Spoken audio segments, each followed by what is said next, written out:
Reencarnando en Iron Man en el universo cinematográfico. Capítulo 2. Gema del espacio.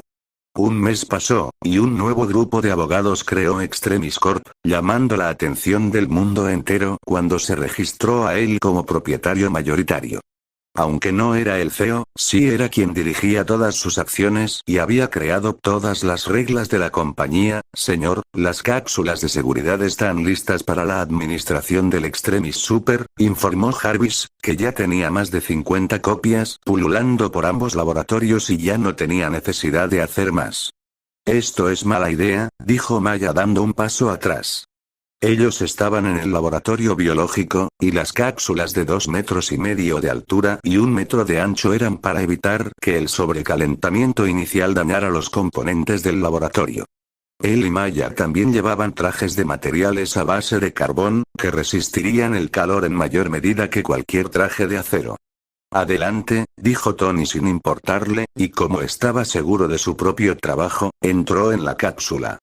Maya, que solo hacía un espectáculo, se apresuró a entrar en la segunda cápsula. El proceso de transformación era doloroso y duró 1 hora, pero ellos estaban inconscientes y no sintieron nada, por lo que salieron de las cápsulas, mirándose el uno al otro, impresionados por sus cambios. El Extremis, en su versión completa, los había dejado viéndose como personas en sus 30 recién cumplidos, con una piel suave como la de un bebé y una reforma casi completa de sus cuerpos. Tu apariencia cambió de forma impresionante, alabó Tony, mirando a la belleza a su lado. Ambos lo hicimos, dijo Maya con una sonrisa. ¿Eso piensas? Yo no noto ninguna diferencia en mí, dijo Tony. Maya puso los ojos en blanco porque él incluso había crecido algunos centímetros. Con el Extremis en sus manos, Tony se tomó el día para contratar seguridad, yendo al refugio de veteranos señalado por Api ofreciendo trabajo a todos.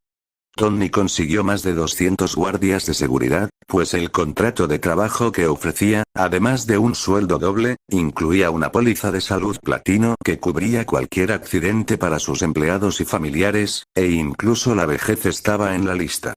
Por lo tanto, un abuelo de 100 años también se convirtió en uno de sus empleados, a la espera de su tratamiento con el Extremis Super, que comenzaría al día siguiente en su mansión, pues Jarvis estaba preparando las cápsulas en ese momento.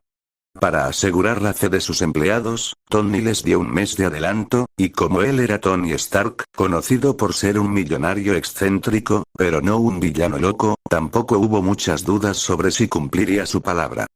Señor Stark, el señor Nick Fury se ha comunicado y solicita hablar con usted lo antes posible, dijo Jarvis cuando él volvió a su mansión al mediodía.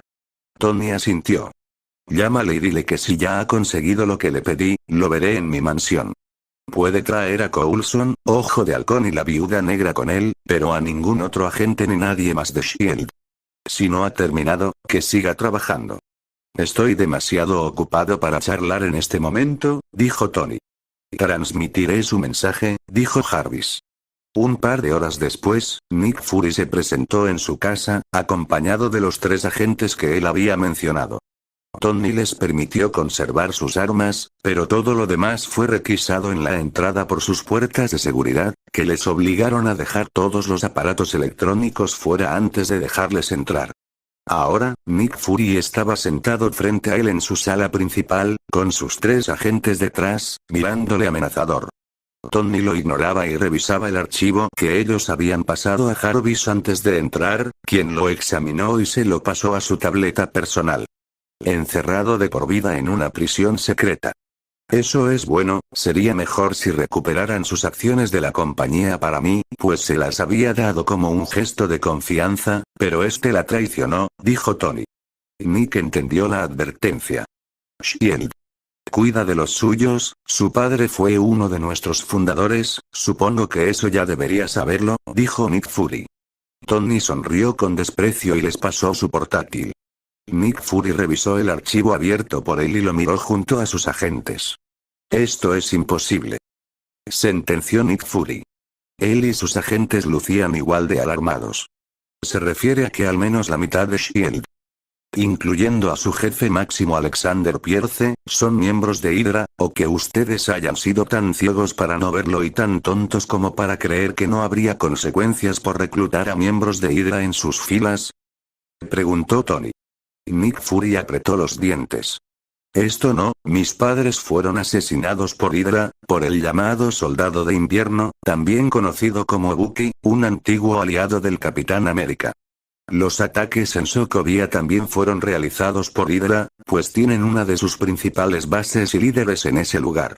La persona que han encerrado es solo un cebo puesto para ustedes porque Hydra, que está infiltrada entre ustedes, quiere las armas que he prometido para su propio uso y les ha colocado migajas de pan y falsificado toda una investigación, y ustedes no se han dado cuenta porque son sus marionetas, concluyó Tony con frialdad. Ahora, podemos colaborar para deshacernos de Hydra, o puedo exponer toda la información que tengo y que reuniré en el futuro para destruir tanto SHIELD como a Hydra, agregó. Nick Fury no se apresuró en responder.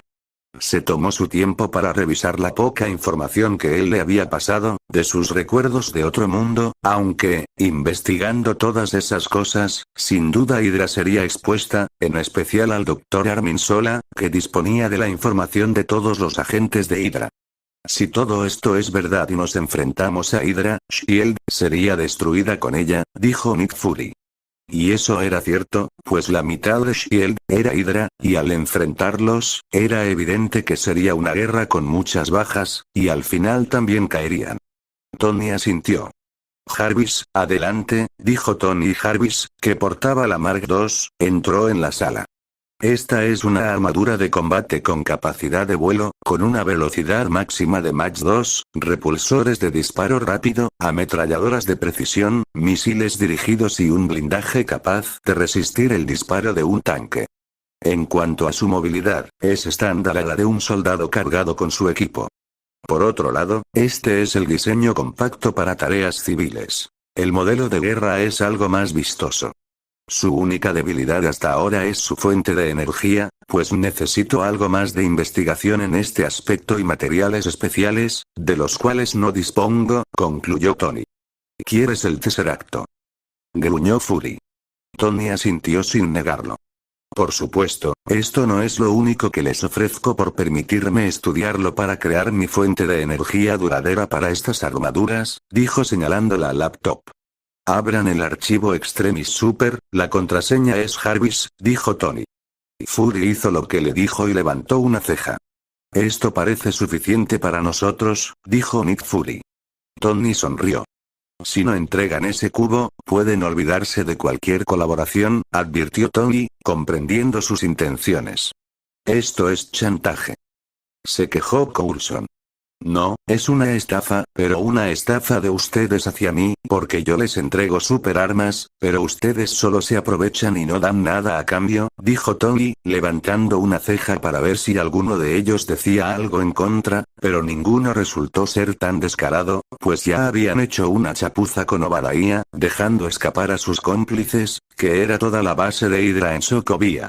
Debes devolverlo, dijo Fury. Informaré de toda tu investigación, agregó. Tony frunció el ceño. Tendrán las armaduras con una fuente de energía recargable y horas, sino días, de potencia, así como más supersoldados que agentes leales en su organización corrupta. No pidan más que eso, y tendremos un trato, replicó Tony. Ah, y sin duda devolveré su cubo, no es algo que me interese, dijo Tony con sinceridad, porque él quería la joya del infinito, no la carcasa donde estaba oculta. De seguro, él tendría que romperla, pero ya tenía una idea para crear una copia convincente. Si Hydra está infiltrada en SHIELD. Ellos no querrán que te entreguemos el Tesseracto, dijo Fury. Lo harán cuando usted les entregue un archivo con las capacidades de la armadura, y el Extremis en su versión normal de cura y tratamiento para la juventud eterna a su jefe, y le diga que tome la decisión sobre entregar el Tesseracto para hacerle una batería, dijo Tony. Al igual que antes, ellos sin duda estarán dispuestos a arriesgar para conseguir poder, dijo Tony. Parece confiar mucho en sus planes, señor Stark, pero no somos los únicos en hacer chapuzas, reprendió Fury. Su plan de asesinato para Killian fue de lo más tonto, una inspección a su avión y ya hubo suficientes pruebas para encerrarlo, dijo Fury, revelando lo que él pensaba que era su carta de triunfo sobre él. Tony sonrió. Killian era un terrorista que planeaba usar una versión inestable de Extremis en humanos, provocando sus muertes y la de muchos inocentes a su alrededor. La razón de que ensuciara mis manos con él es que sabía que involucrarles a ustedes revelaría Extremis a Hydra. Y si estuvieron hurgando en su asesinato, también debieron investigarle a él y sus preparativos futuros. En todo caso, hice su trabajo y fue algo extremadamente desagradable, por lo que agradecería que no lo mencionasen más, advirtió Tony.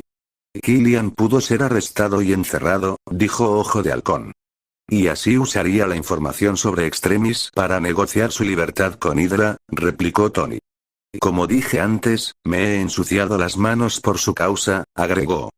Nick Fury lo miró por varios segundos y después se levantó para marcharse, no sin antes pedir una copia del archivo de la armadura y el Extremis. 3 días después, el Tesseracto estaba en su laboratorio. Tony sonrió cuando lo sostuvo y no recibió ningún daño. Luego, pensó en moverse al otro lado del laboratorio y desapareció, para aparecer en el lugar en el que pensaba. Maya, que estaba en su propio laboratorio, corrió para mirarle con asombro mientras él se transportaba por ambos laboratorios. ¿Qué es esa cosa?, preguntó Maya con asombro.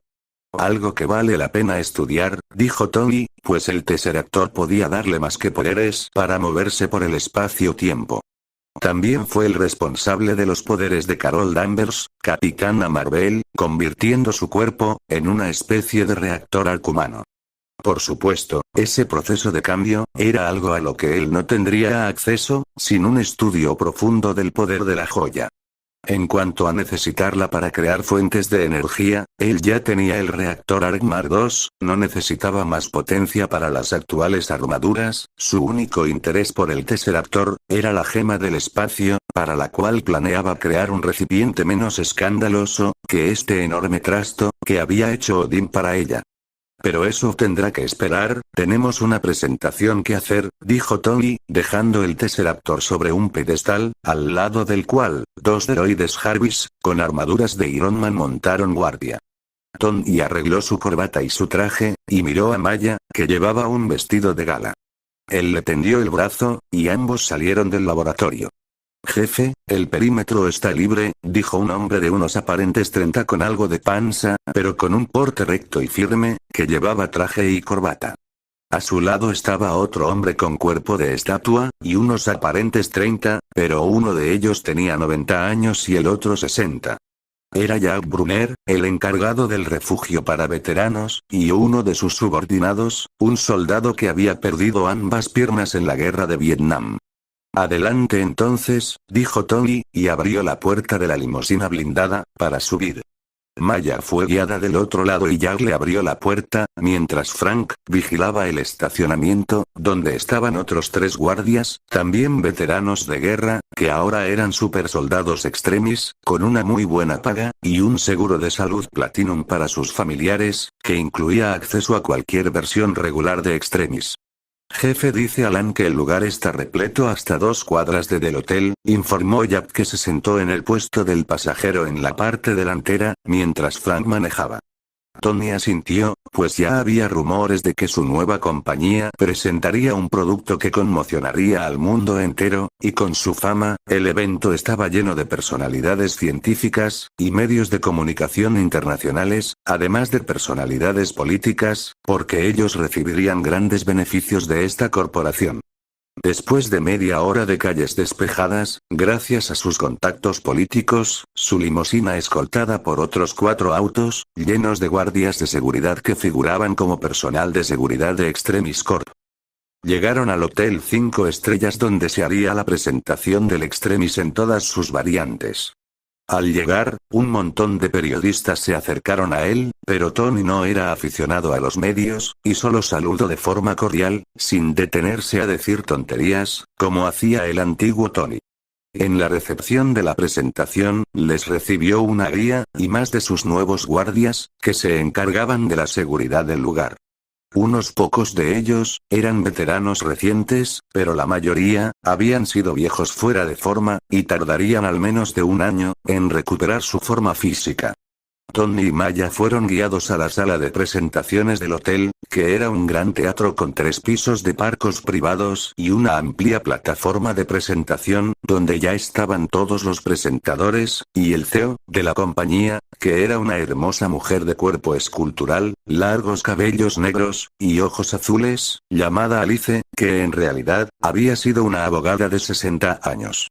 Ella les recibió y juntos se sentaron en una mesa, detrás de los presentadores de la compañía, un hombre y una mujer, que eran presentadores profesionales. Maya y Tony estaban sentados al fondo, bajo la gran pantalla, donde se mostraría información, uno a cada lado de Alice. La presentación empezó de inmediato, dejando claro que Extremis Corp. Era una empresa separada de Stark Industries, aunque también era en su mayoría de su propiedad, y ambas empresas se relacionarían de forma estrecha en la rama de salud. La presentación de la empresa duró media hora, y luego se hizo el silencio cuando ambos presentadores advirtieron a su audiencia que, por más impresionante que fuera el producto mostrado, todas las preguntas solo serían respondidas al final de la presentación. Así comenzó una hora de presentación sobre el origen de Extremis, su creadora y una breve descripción de cómo funcionaba y lo que era capaz de hacer, para luego pasar a las diferentes versiones que estarían disponibles para el público general. Había 4. Una para regenerar extremidades, otra para regenerar órganos, otra para heridas como fracturas o cortes graves, y la última, una versión para rejuvenecer a una persona por hasta 10 años. La gente estaba conmocionada, pero la presentación no había terminado, y los presentadores ignoraron las preguntas para pasar al área de riesgos y seguridad, dejando a la gente muda al ver que el nombre Extremis no era ninguna casualidad, y este producto era una bomba literal que requería medidas de seguridad extremas para su uso. Cuando la presentación terminó, las preguntas llovieron por todas partes. Los presentadores se encargaron de responder primero las de carácter político, asegurando el respaldo del gobierno a este proyecto y mencionando los beneficios que traería al país. Luego, fueron las preguntas científicas en el área de biología y química, respondidas por la doctora Maya Hansen, y por último, las quejas de seguridad respondidas por él. Señor Tony Stark, ya nos ha dicho que la cápsula está diseñada para contener la temperatura y asegurar que la segunda dosis estabilizadora sea inyectada a tiempo, sin accidentes, pero los accidentes siempre sucederán, y siempre, a pesar de que se hagan revisiones previas, habrá la posibilidad de que la cápsula de tratamiento se estropee durante el proceso de administración de la dosis. Cuando esto pase, ¿qué evitará que la persona dentro de la cápsula termine como las ratas que hemos visto antes en la presentación, como no más que una pila de cenizas? Preguntó un reportero. Tony no pasó por alto como él pasó de un supuesto accidente a un accidente en toda regla que ya convertiría a alguien en cenizas. Como allí todos eran profesionales, su mala intención era evidente, aunque no por eso su pregunta no era importante, solo que era malintencionada. Tony miró a su CEO, y ésta le asintió sin ningún disimulo, anotando el nombre del periodista para vetar a este de sus reuniones y hacer los correctivos legales correspondientes con su agencia. El periodista, que era un hombre en sus 40, se tensó en preparación para una discusión, pero Tony lo ignoró y miró al resto de la gente. Es una forma para nada profesional de hacer una pregunta, pero eso no desvirtúa a esta, pues es un asunto de gran importancia, y como tal, ya ha sido previsto, sentenció Tony. En el supuesto caso, enfatizó, de que ocurra una falla con la cápsula de tratamiento, pues los accidentes siempre ocurrirán, se activará un segundo mecanismo de inyección independiente dentro de la misma cápsula. También hay un tercer mecanismo, separado, lo que significa que la misma cápsula tiene 3 mecanismos de administración del tratamiento, completamente independientes uno del otro. En el casi imposible caso de que estos 3 mecanismos independientes uno del otro fallen al mismo tiempo, siempre habrá una dosis preparada por el personal médico disponible para su inyección manual. En caso de que estos 4 mecanismos fallen al mismo tiempo, hay otros mecanismos que no pueden ser revelados por motivos de seguridad. En realidad, había 4 más. por lo que en caso de que todo falle, debería hacerse una investigación de asesinato o terrorismo, concluyó Tony con tono neutro, y la gente parpadeó. Al terminar las preguntas, se hizo un estimado del tiempo que tomaría aprobar el tratamiento con Extremis, siendo el plazo mínimo de 3 años y el plazo máximo de 5 años. Señor Stark, ¿puedo hacer una pregunta más? Preguntó una reportera de cuerpo escultural con una sonrisa insinuante. Tony no pensaba perder su tiempo con mujeres en estos días, pero una rubia siempre tenía sus encantos y él asintió, a pesar de que la reunión había terminado. Señor Stark, su apariencia ha cambiado, y algunas personas han notado que es usted más alto y parece más joven. ¿Ha usado Extremis? Preguntó la mujer, y todos guardaron silencio. Eso es interesante, pero debo decir que se equivocan, siempre me he visto así de bien. Sin embargo, como todo científico que se precie, si desarrollo una cura peligrosa, es mi privilegio probarla primero, aunque no noté ninguna diferencia al usar Extremis, por lo que mi compañera se sometió a una dosis para tener resultados convincentes, explicó Tony con seriedad. Maya puso los ojos en blanco, y la multitud se rió. Al terminar la presentación, Tony regresó directo a casa, pues la estrella que desarrolló el Extremis era Maya. Él solo se encargó de que no explotaran las cosas. En cuanto a los asuntos legales o administrativos, su CEO ya tenía instrucciones claras y una línea directa con él en caso de enfrentar una situación difícil.